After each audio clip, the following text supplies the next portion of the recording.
Hello, this is Pastor Frank Lewis, and welcome to another program in which I am talking to you, sharing with you information about how to raise emotionally healthy children. And today we're going to be talking about a subject that is sometimes difficult for parents to wrap their heads around, for parents to really know what to do, and it's called biblical discipline. Parents have a hard time knowing how to discipline their kids. I'm going to talk to you today about how to do it in a way that you're going to be very, very pleased and happy that you did it in the way that I'm talking about today. You may want to come back and review this video because this is about biblical discipline. And biblical discipline is never about anger, control, or breaking your child's spirit. That's not what it's about. It is always about heart-level training that leads your children to love God, respect authority, and not be afraid of authority. See, I was afraid of authority because authority abused me. But you don't want your children to be afraid of authority, and you want to have them learn from the discipline that they receive, how to be wise and make good decisions and also be more the people they were created to be. The Hebrew word, and here's what we need to understand, is the Hebrew word for discipline in Proverbs, musar, means instruction, correction, and training. It is a far broader and more loving than punishment. See, there's a real difference between discipline and punishment, and we're going to get into that real in depth. Discipline is one of the most misunderstood, as I said in the beginning, aspects of parenting. For many, discipline has been, for me, and maybe for you, discipline has been shaped by fear, control, anger, and shame. That's exactly what happened to me with my father. He was shamed me, he controlled me, he maybe intimidated me, and that may have happened to you. I wasn't raised with love, adoration, and affirmation, and with godly wisdom. God never intended discipline to break your child's spirits. He wants it to build your children's character. He wants discipline to build your children's character. Too many adults are struggling today, like I did, and the people I see, oh my gosh, you can't believe how many are struggling today because they were never disciplined. It's not because they were never disciplined, it's because they were disciplined in a way that damaged their actual identity, damaged who they were. That's what happened to me. They were corrected with anger instead of love. That's for sure what happened to me. They were shamed instead of guided. They were controlled instead of taught. They were not raised with love. And they ended up with heavy-handedness. They were raised with heavy-handedness and maybe even a belt for discipline. Or switch or something like that. That done in anger is just going to cause serious problems. As a result, like I did, they grew up believing I'm bad instead of I made a bad choice. Oh boy, that was me. I am not enough. I am a disappointment to my parents. I have to perform to be accepted. That's what happens to a lot of children. They have to perform to be accepted by their parents. Biblical discipline is not about behavior control. It is about heart formation, identity projection and protection, and character development. That's what it's about. Scripture tells us in Hebrews 12:6 that God disciplines those he loves not to harm them, but to shape them. Not to harm them, but to shape them. God's discipline is always, number one, rooted in love, not anger, focused on growth, not punishment, centered in relationship, not rejection, and aimed at restoration, not shame.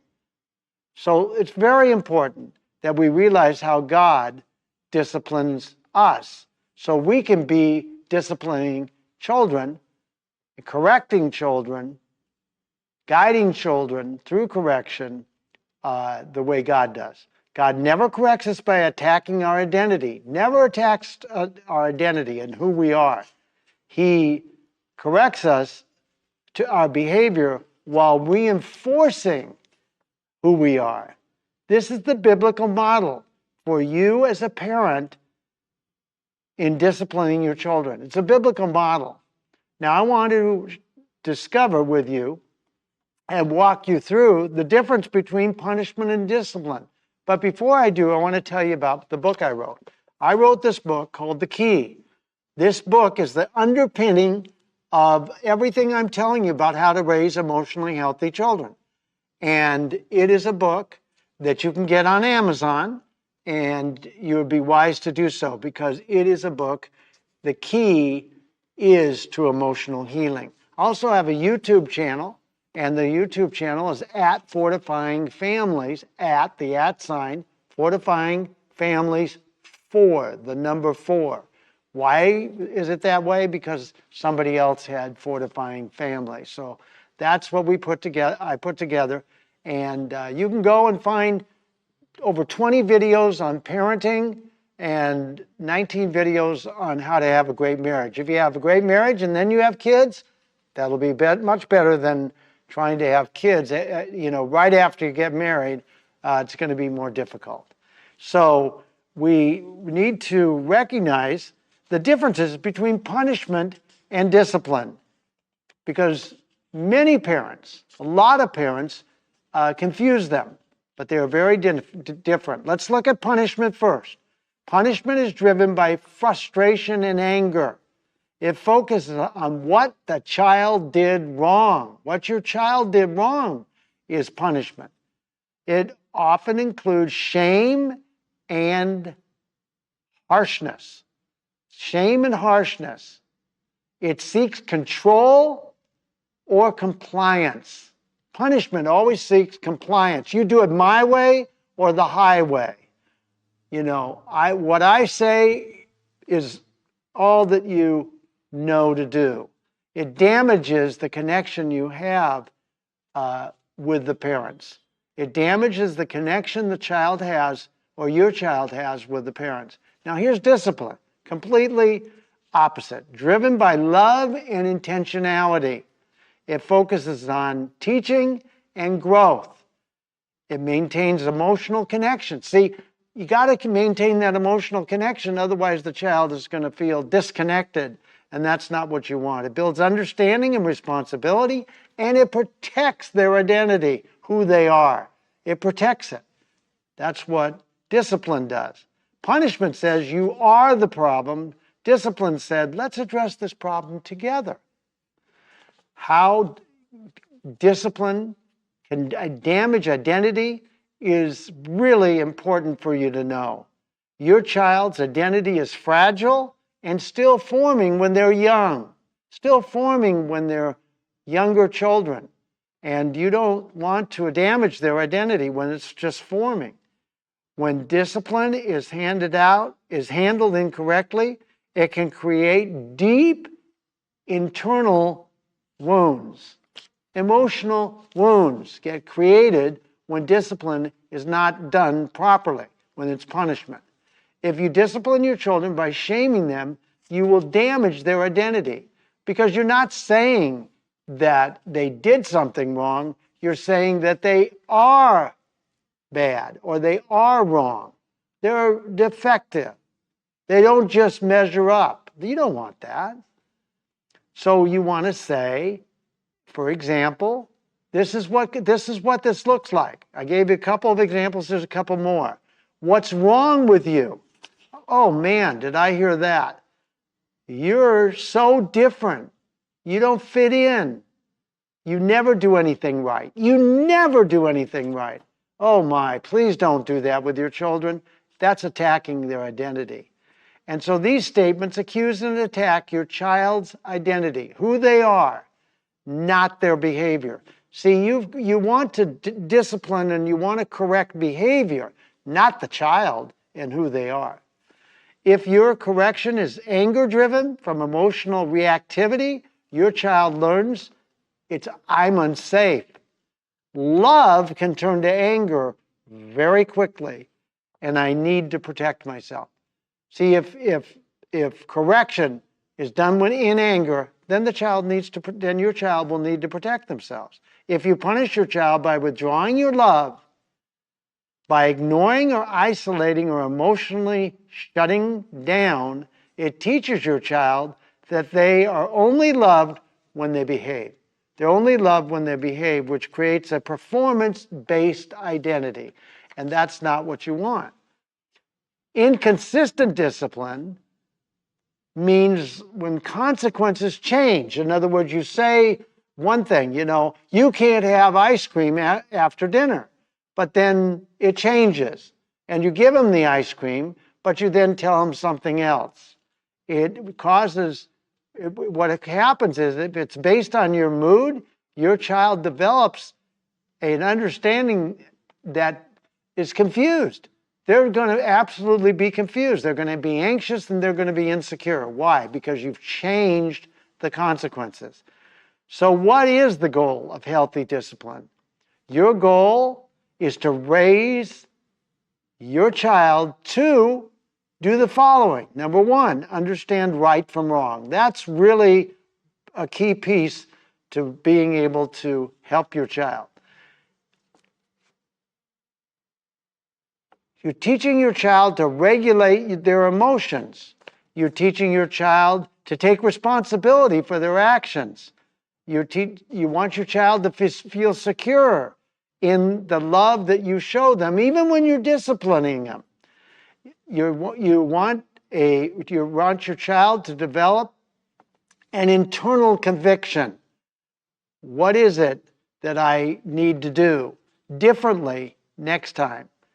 You want to teach your child to grow in self-control. It's one of the fruits of the Holy Spirit. So it's very, very important that you help them to grow in self-control, because self-control will eventually lead to them having some wisdom. You are not raising your child so that they obey you for fear of punishment. If you do that, you're going to have rebellious children. You are raising your child to make good decisions when you're not there, because one day you're not going to be there. They're going to be out on their own. Now I want to take a minute or two and look at how you can discipline your children without damaging their identity, because you don't want to damage their identity, whatever you do, because that causes deep emotional wounds. It causes emotional wounds that have to be healed later on, and it's very, very damaging to them. You need to separate your child from their behavior. Your child is different from their behavior. Always make a clear distinction between your child and their behavior.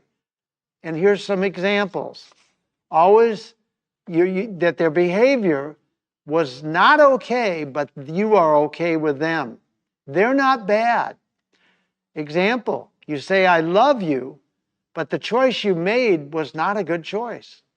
You are a kid that makes poor decisions, but I love you, and I want you to make better. I want to help you make better decisions. This protects their identity while correcting their behavior. See, you're after correcting the behavior, not correcting the child, not shaming your child. You need to stay emotionally regulated. You need to stay emotionally regulated so that you're connecting. Before correcting your child, you check your own emotional state. Am I angry? Am I frustrated? Am I going to take something out on my child that really is inside of me? If you are angry, overwhelmed, or triggered, pause. Take a breather. Just don't go into discipline and correction and make it punishment because you're angry. You need to be an emotionally regulated parent so you can create an emotionally regulated child. That's really going to be what's exciting. Discipline needs to come from you when you are calm. When you are calm, not when you're in emotional chaos, because you'll do it wrong. It won't work. You need to use consequences, not control. Healthy discipline connects actions to outcomes. In other words, get your child. It's their behavior that you want to correct, not the child. Here's an example. If you choose to throw your toys, you're choosing to lose them for a day. You give them that choice. We talked about that last week. This teaches your child that their choices matter. It removes the power struggle that you would have with your children and builds responsibility because they're making the choice. You're not making it for them. That causes power struggle. They're making it. You need to maintain connection with your child when you are correcting them. Never sacrifice your relationship when you're disciplining your child. This is an example. Stay close. Use a calm tone, make eye contact, and speak with care in your voice. Very, very important. Even when you are correcting your child, they need to feel that they're safe. Even when you're correcting them, they need to feel they're safe and that they're loved. It is important to teach, don't just correct. Teach them. Don't just correct them. That's what punishment does. It doesn't teach anything. Here's an example. Ask, what happened? Johnny, what happened? What are you feeling? What could you do differently next time? Some more examples. Help your child to develop understanding of their emotions, problem-solving skills, and self-reflection.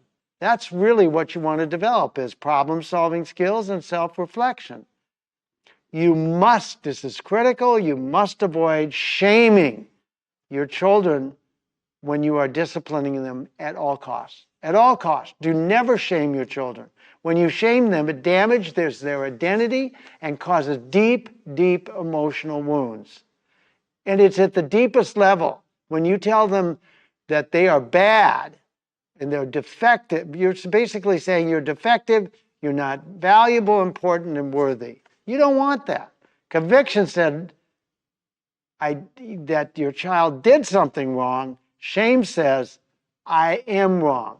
In other words, you want your child to be convicted. I did something wrong, not shamed. I'm bad. I am wrong. What you want is conviction, not shame. Number 7, you want to be consistent and predictable when you're correcting your child. Children feel safe when they know what to expect. And consistency builds trust. You can't lose trust with your child when your disciplining won't work. Stability, emotional security. Your child will be emotionally secure when you're not attacking their identity. Unpredictability causes fear and confusion. Number 8, after you discipline is so important. Get this, please. This is so important that you bring restoration by hugging your child, by affirming your love for them, and by reconnecting to them emotionally and telling them that they're okay, that you love them, that you're with them. Here's an example. I love you. We're okay. Nothing you can do can ever make me stop loving you. When you say these words and you mean them from your heart, you will protect and strengthen your child's identity. So important. Number 9, you need to be a model of what you want them to learn. Children learn more from what you do than what you say. So, if you yell at them, they'll learn yelling. If you shut down, they'll learn to avoid like you did. If you shame them, they'll learn they are not good enough and they are defective. If you stay calm when you discipline them, they learn emotional self-control. That's what you want to give them. That's the gift. That is the helping them to build character. If you take responsibility when you make a mistake, they'll learn how to do that themselves. They'll learn how to be accountable. If you give them grace and show mercy when you can, they will be able to give grace and mercy not only to themselves, but to others. You can become a living example of emotional health to them. But, as I've said before, in order to do that, you can only model emotional health to your children when you and your spouse have become more emotionally healthy. That's the truth. That's absolutely the truth. And that's why you want to get my book and learn how to become emotionally healthy. Now I want to talk to you about how do you specifically discipline if in a godly frame of reference. How do you specifically discipline? I want to look at more closely at how God disciplines us as his children, and then we'll have a nice model for you to do so. God does not parent us through fear. He parents us through love, truth, and relationship.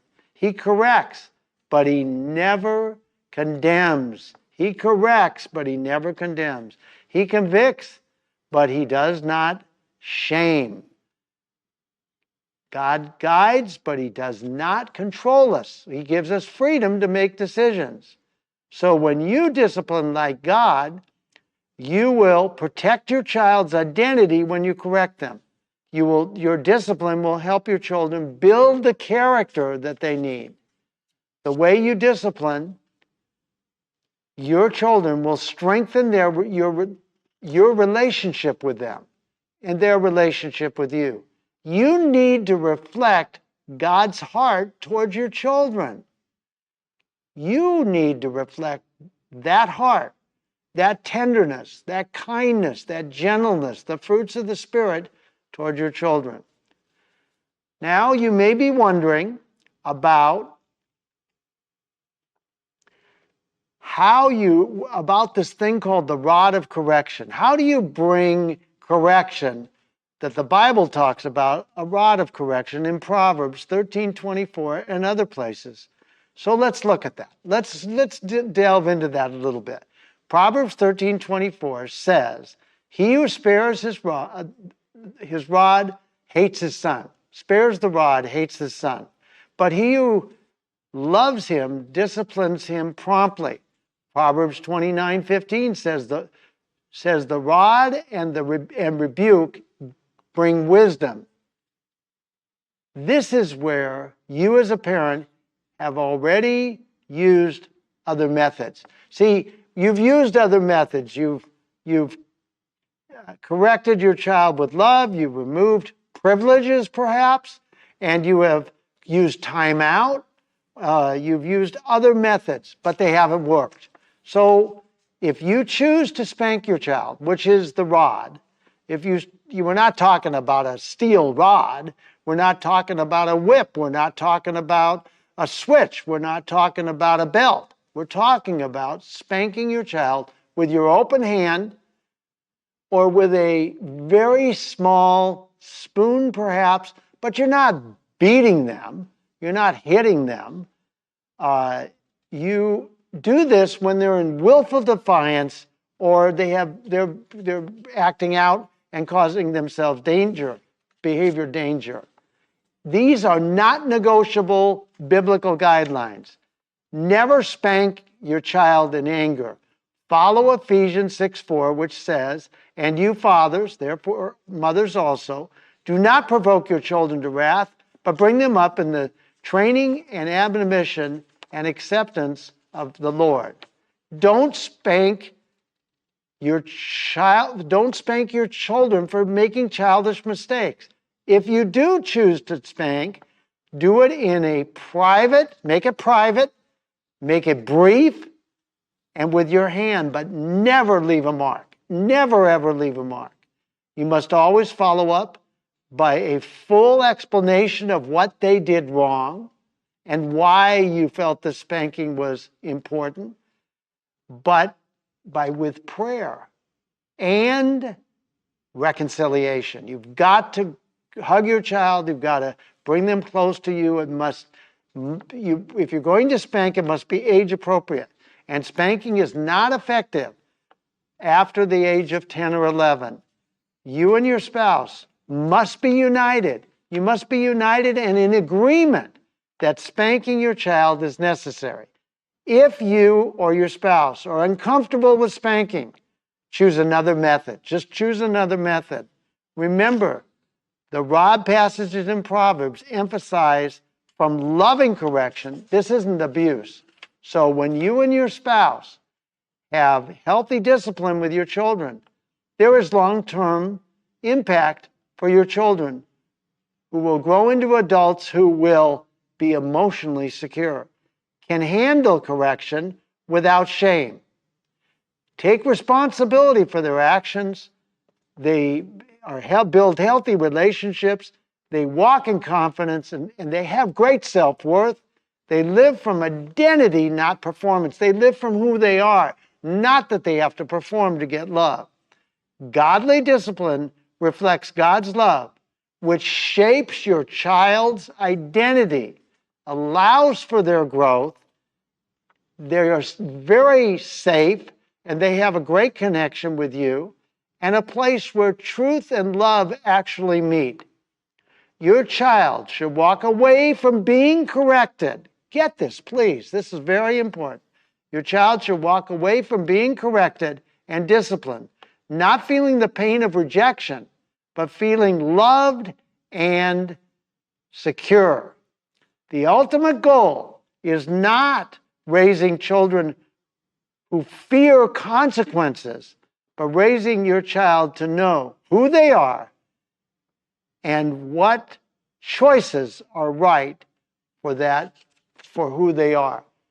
Godly choices, choices that are made because they've internalized love that you give them even when you're disciplining them. You bring them into relationship, you reconcile. And if you choose to spank, you keep those rules and you don't leave a mark, ever. And so this is discipline. This is godly discipline. This is biblical discipline, and it's going to cause your children to actually build godly character.